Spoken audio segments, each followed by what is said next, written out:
Good morning and welcome to day 12. And if you're listening to this recording, I want you to take a moment and pause and really listen because today, right now, in the beginning, I'm going to say something that, in my opinion, is very, very important. When you look into the mirror today, don't just see the person you are today. Imagine that you are looking into the eyes of the little boy or the little girl who first learned that they weren't enough. The child who wanted to be loved, the child who wanted to be accepted, the child who wanted to be encouraged. The child is still part of you. Maybe today isn't about telling yourself, I love you. Maybe today is about finally telling that child what they've been waiting to hear, maybe for decades. Last night, we had a book study. Uh, And in the book study, we were talking a little bit about the mirror challenge. We do that quite a bit. And I actually encouraged the others that they should see the reflection in the mirror as the God source of them. Even though we had discussed already that we would never talk to our children and say things to our children that we wouldn't, that were detrimental or destructive, that we would always encourage and say I love you and try to be as encouraging as we can to our children or to the people that we love, and that we were supposed to treat ourselves that same way. And I still encouraged them to look into the reflection as the God source. So we got done with the book study. I went to eat my dinner. I always stop the meeting at 6 o'clock so I can go eat.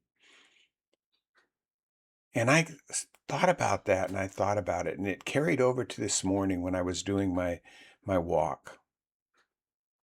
What if we looked at the reflection in the mirror as we're looking into the eyes of that little boy or girl where we first learned we weren't enough? And I started thinking about the times that things were said to me.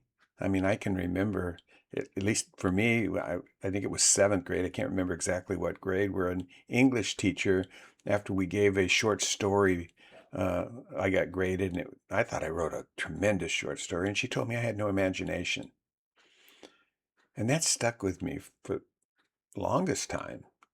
I got told I wasn't good at math at one time, even though I was, seemed like I was always in the class with the kids that had uh, better math skills than others, and yet I was told I wasn't good at math. And when it came to doing algebra, uh, I could just never make heads or tails of algebra.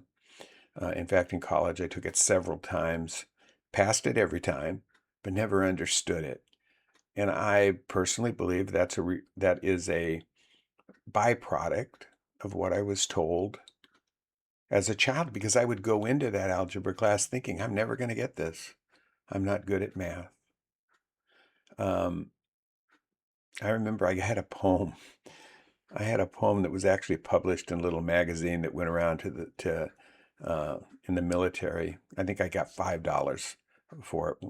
I was about 19 or 20 years old. I published a silly poem. I did it as a whim.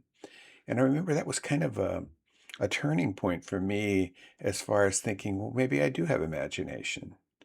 And it's carried on. Uh, I just self-published on Amazon, another book recently, and that's my second one that I co-wrote with Andrea, for those of you that know Andrea Estrella.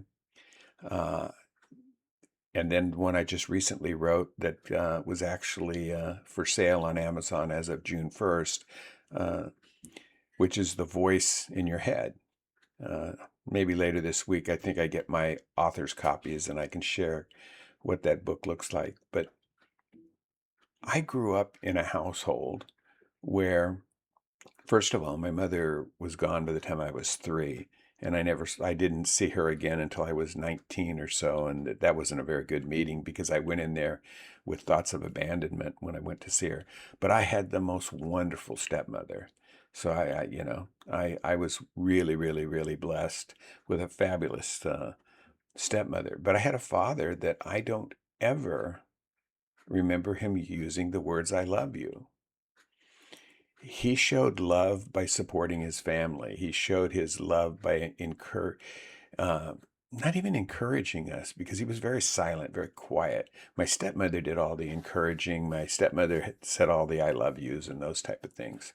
But my father showed me his love by how he went about his everyday uh, work, his everyday, just what he did every day. So I knew I was loved, but I was never told, I love you. I made a conscious decision as a father myself to not do that, to make sure that my children heard those words. And my children are in a good place. I'm sure I did a lot of things wrong, but I did a few things right as well. So what this message is about, and it's a little longer than I wanted. I just want you to remember that when you look in the reflection in that mirror, that's a part of you, even though it's a reflection. It's a part of you. Don't make this challenge so difficult that it's challenging. Treat the reflection like you would your own children, or like you would if you don't have children, like you would any 5-year-old kid or baby. Treat that reflection like that, and it'll feel a whole lot better. So that's it for day 12. I hope I see you all on day 13. Pat yourself on the back. If you watch this, pat yourself on the back. If you're still doing the mirror challenge, pat yourself on the back just because you're who you are. And I'll see you tomorrow.